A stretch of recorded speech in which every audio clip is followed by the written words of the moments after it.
बिहार का सबसे बड़ा गांव, करीब 40,000 की आबादी वाला है यह गांव। यहां का अस्पताल खंडहर बन चुका है।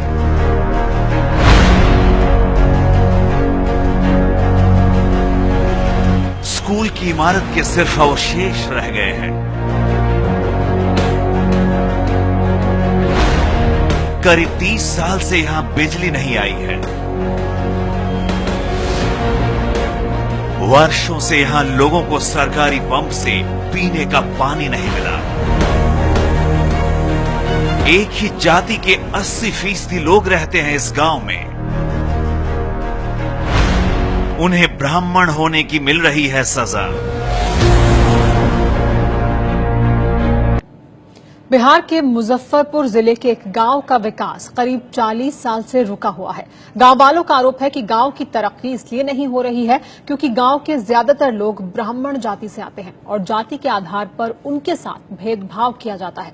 क्या है बिहार के यजुआर गांव का सच, बता रहे हैं आपके संवाददाता अभिसार शर्मा।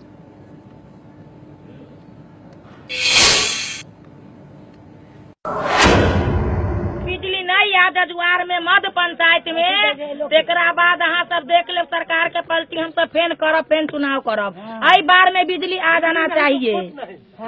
मेरा पंचायत में बिजली नहीं है तो वोट को बोना है, बिजली होना चाहिए। मध्य पंचायत में बिजली होना चाहिए। नाराज, एक बेहद नाराज महिला। बिजली नहीं तो वोट नहीं। इस बार नेता यहां आने की कृपा न करें। यह है यजुआर गांव।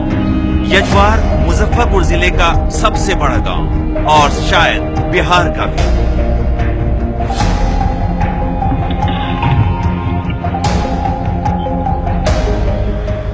मैं इस वक्त मौजूद हूं गांव यजुआर में। गांव यजुआर बिहार का संभवतः इस वक्त का सबसे बड़ा गांव है। साल 2001 के सेंसस के मुताबिक यहां की आबादी थी 39,816। ऐसे में आपको लगेगा कि सबसे बड़े गांव होने के नाते यहां पर विकास होना चाहिए, तरक्की होनी चाहिए, मगर यहां पर बिजली नहीं है। स्कूल्स लगभग खंडहर में बदल चुके हैं। स्वास्थ्य सेवाएं रसातल में चली गई हैं। बड़ा सवाल ये, आखिर क्यों? क्या है इसके पीछे का सच? हाथ कंगन को आरसी किया। हमने आगाज किया यहां के अस्पताल से।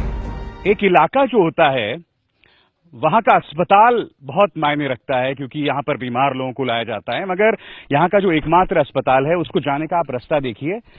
थोड़ी सी बारिश होती है तो यहां कीचड़ हो जाता है, तो बीमारों को यहां से लाना ही अपने आप में मुश्किल का विषय हो जाता है। अब चलिए हम अस्पताल का रुख करते हैं। ये तथाकथित 6 बेडेड अस्पताल है बिहार के संभवतः सबसे बड़े या दूसरे सबसे बड़े गांव का, और यहां पर हमारे साथ लोग भी हैं जो यहां काम करते हैं।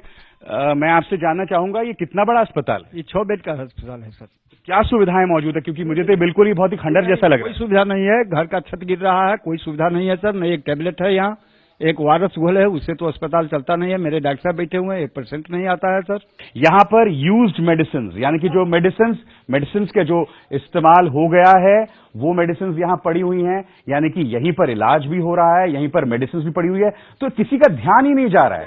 यजुआर मानो कहीं दफन हो गया है और लोग इसे पूरी तरह से भूल गए हैं। ये देखिए अस्पताल का ये हालत, दीवारें उखड़ रही हैं बिल्कुल इतनी गंदगी में, तो आप अंदाजा लगा सकते हैं कि यहां पर क्या हालत है। दोपहर का वक्त है, यहां पर बिजली नहीं है। अब हम देखते हैं इस अस्पताल में ऑपरेशन थिएटर का क्या हाल है।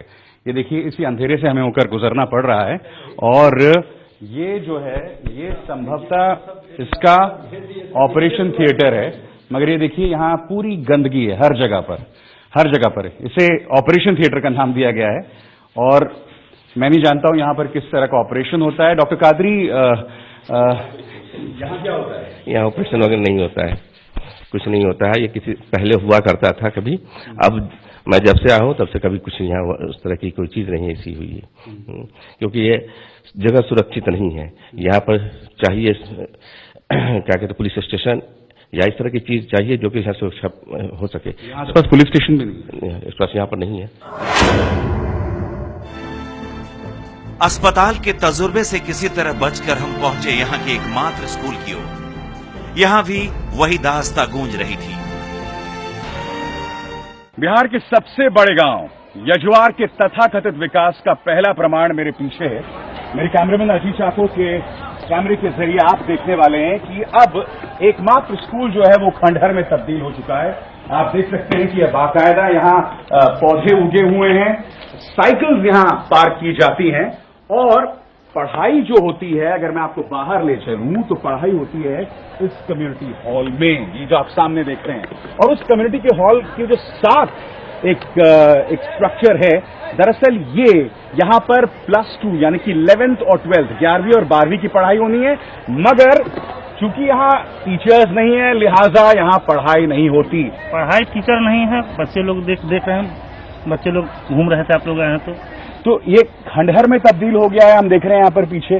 तो इसको कोई सुधारने की कभी कोशिश नहीं की गई? अभी तक तो कोई कोशिश नहीं हुई है। 2200 यहाँ पे बच्चे हैं, कोई सुधार नहीं हो रही है। 3 पंचायत है इस गांव में, गांव के में 3 पंचायत बने हुए हैं, फिर भी कोई व्यवस्था नहीं है। इसी है जिसको वोट देते हैं वो जीतने के बाद कोई काम नहीं करते हैं, बराबर देखते हैं, कहते हैं ये बना देंगे, ये बहाली करवा देंगे, ये कर देंगे। लेकिन औराई विधानसभा क्षेत्र में आता है तो कौन जीत रहा है यहाँ से? यहाँ बीजेपी के रामसूरत जी जीते हैं इस बार। इस वक्त हम उस कम्युनिटी हॉल के अंदर हैं जहां पर जजुआर का स्कूल चलता है, और न सिर्फ जजुआर बल्कि इसके आसपास जो 5 किलोमीटर के दायरे में गांव हैं वो तमाम बच्चे यहां पर आते हैं, इसी कम्युनिटी हॉल में उनकी पढ़ाई होती है। और ये हाल है बिहार के सबसे बड़े गांव का। 12वीं और 11वीं के लिए तो एक भी टीचर हमारे पास है ही नहीं। अच्छा। इसलिए टीचर के अभाव में या इंफ्रास्ट्रक्चर के अभाव में हम 12वीं और 11वीं चलाने में असमर्थ हैं। तो आप देख सकते हैं ये हाल है बिहार के तथाकथित मॉडल गांव यानी कि बिहार के सबसे बड़े गांव यजुआर का, और ये समस्या बरसों से लगातार बनी हुई है। स्कूल का भी वही हाल, और विडंबना ये कि यहीं पर यानी इसी स्कूल में मतदान केंद्र भी है।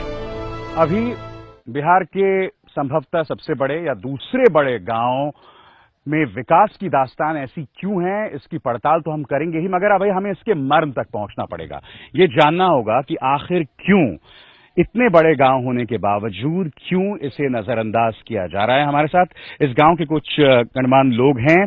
मैं सीधा सवाल आपसे पूछना चाहूंगा, दूसरा सबसे बड़ा गांव या संभावित तौर पर सबसे बड़ा गांव, क्यों इसे नजरअंदाज किया जा रहा है? मुझे एक बड़ी वजह बताइए। ये जो गांव है उसमें 3 पंचायतें हैं और 4 पंचायत भी हो सकता है आबादी के हिसाब से, लेकिन इसका पॉपुलेशन 80% सिर्फ ब्राह्मण है। और इसीलिए यहाँ के जो भी राजनीतिक लोग हैं जो चेयर पे बैठते हैं, न्याय के साथ विकास करते हैं, वो सभी लोग यहाँ के साथ वही काम कर रहे हैं जो वो आरोप लगाते हैं कि ब्राह्मणों ने ऐसा किया महादलितों के साथ। इस गांव को इसलिए नजरअंदाज किया गया क्योंकि एक ब्राह्मण बहुल गांव है। हम जानते हैं कि कुछ पॉलिटिकली करेक्ट चीजें आपको कहती रहनी पड़ती हैं, कुछ पॉलिटिकली इनकरेक्ट चीजें आप नहीं कह सकते हैं। हम आपको जानना चाहेंगे, क्या आपके हिसाब से भी यही एक बड़ी वजह है कि ब्राह्मणों को नजरअंदाज, इस गांव को इसलिए नजरअंदाज किया क्योंकि एक ब्राह्मण बहुल गांव है? इसका मुख्य कारण तो यही है। और चाहे वो केंद्र सरकार हो, एमपी हो, चाहे एमएलए हो, राज्य सरकार हो, सभी ने इस गांव को फुटबॉल बना के रखा है। पार्टी कोई भी हो, एमएलए कोई भी हो, विधायक एमपी कोई भी हो, किसी ने मूलभूत सुविधाओं के, यहाँ के मूलभूत सुविधाओं पर ध्यान नहीं दिया। ये गांव अब भी 70 के दशक के अपने नायक पूर्व रेल मंत्री ललित नारायण मिश्र को याद करता है। जो काम वो 70 की शुरुआत में कर गए थे वो अब तक अधर में लटके हुए हैं। इस गांव के नायक हैं पूर्व और मरहूम रेल मंत्री ललित नारायण मिश्रा, और उनका एक बॉम्ब ब्लास्ट में मारे जाना इस गांव के लोगों को अभी भी साल रहा है। तो बहुत अफसोस उनको हुआ, और उन्होंने कहा जो सबसे पहले सड़क, पेयजल, ये 2 की व्यवस्था हम करते हैं, और बिजली की। इसके बाद हम जब रहेंगे फिर आएंगे तो हम देखेंगे और क्या हो सकता है। तो ये आरयू सड़क है सर, ये उन्हीं के समय में स्वीकृत कराया हुआ। उनके छोटे भाई उस समय मुख्यमंत्री थे डॉक्टर जगन्नाथ मिश्र, उन्हीं के द्वारा ये आरयू सड़क यहाँ स्वीकृत करा गया, 2 सड़क। और 74 में वाटर टंकी का निर्माण यहाँ हुआ, यहाँ के ग्रामीणों को कम से कम शुद्ध पेयजल मिल सके। और उसी समय में चूंकि वाटर टंकी तो बिजली से चलता, जब बिजली का भी पोलिंग जो है तो उन्हीं के समय में हुआ, जो साहब इससे बिजली मिलेगी और दुर्भाग्य से वो तो रहे नहीं इस दुनिया में, चले गए। मसलन ये पानी की टंकी 70 की शुरुआत में बनी और उसके बाद इसमें एक बूंद पानी लोगों के काम नहीं आया। फिल्म शोले की पानी की टंकी की तरह इसमें कोई वीरू भी नहीं चढ़ता। साथ में ये 35 लाख का जनरेटर है। 2 साल पहले लगा, एक बार बंद हुआ तो बस तब से बंद पड़ा हुआ है। मेरी बाईं तरफ आप ये जो झाड़ झंकार देख रहे हैं, और अगर आप इस स्ट्रक्चर को देख पा रहे हैं, ये दरअसल एक ट्यूबवेल है। ये स्टेट ट्यूबवेल जो है ये बनाया गया था 1972 में। उस वक्त के रेल मंत्री ललित नारायण मिश्रा जब इस गांव में आए थे और उन्होंने यहां की बदहाली देखी थी तो उन्होंने इस ट्यूबवेल को बनवाया था, मगर 1 साल के अंदर उनका देहांत हो गया और वो 1973 का दिन है और आज का दिन है। इस स्टेट ट्यूबवेल का कोई प्रयोग नहीं हुआ है। तो ये तो है साल 2015 में भारत की दास्तान। तो ये आपके सामने हकीकत है, ठीक मेरे पीछे। झाड़ झंकार के बीच मौजूद है यहाँ का ट्यूबवेल। ये भी 70 के दशक में बना था और ये भी बिजली के अभाव में बंद पड़ा है, क्योंकि इस पूरे गांव में बिजली नहीं है। यहाँ घरों में बिजली सौर ऊर्जा से पहुंचाई जाती है। आप जानते हैं इस वक्त मैं कहां खड़ा हूं? मेरे पीछे ये जो चीज है, चीज मैं इसलिए कह रहा हूं क्योंकि किसी जमाने में ट्रांसफार्मर हुआ करता था।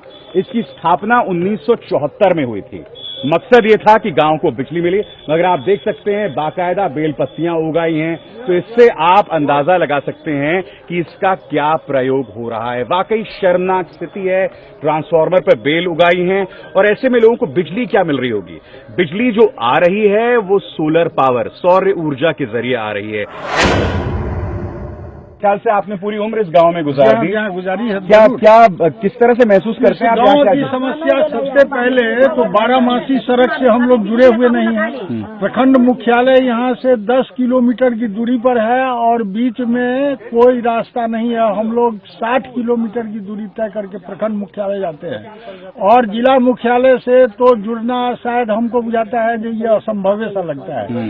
रह गया इस गाँव का जो इंफ्रास्ट्रक्चर है उसके अंतर्गत न रोड है, न बिजली है, न कहते हैं सड़क है, न पानी है। और हमारे स्टेट ट्यूबवेल आज से 73 ईस्वी में गड़ा जिससे आज तक पानी नहीं छुआ। और ये ऐलान यजुआर पूरे दम खम के साथ कर रहा है।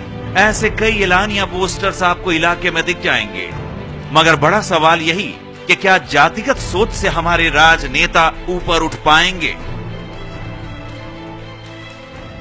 यजुआर गांव का विकास सिर्फ इसलिए रुक गया क्योंकि इसका प्रतिनिधित्व करने के लिए 70 के दशक से बाद ब्राह्मण समुदाय का कोई नेता सामने उभर कर नहीं आया। मगर यह अपने आप में कितनी शर्मनाक तस्वीर है। क्या एक इलाके का विकास सिर्फ इसलिए होगा क्योंकि उसी की जाति का कोई व्यक्ति उसकी नुमाइंदगी करे? ये देश के लिए, इस राज्य के लिए एक शर्म की बात है और ये संदेश है उन पार्टियों के लिए जो अपने आप को या जिन्हें मीडिया या राजनीतिक विश्लेषक अगड़ों की पार्टी कहते हैं। क्या उनका ध्यान भी यजुआर की तरफ नहीं आया? कैमरामैन अजीत चाको के साथ अभिसार शर्मा, यजुआर, एबीपी न्यूज।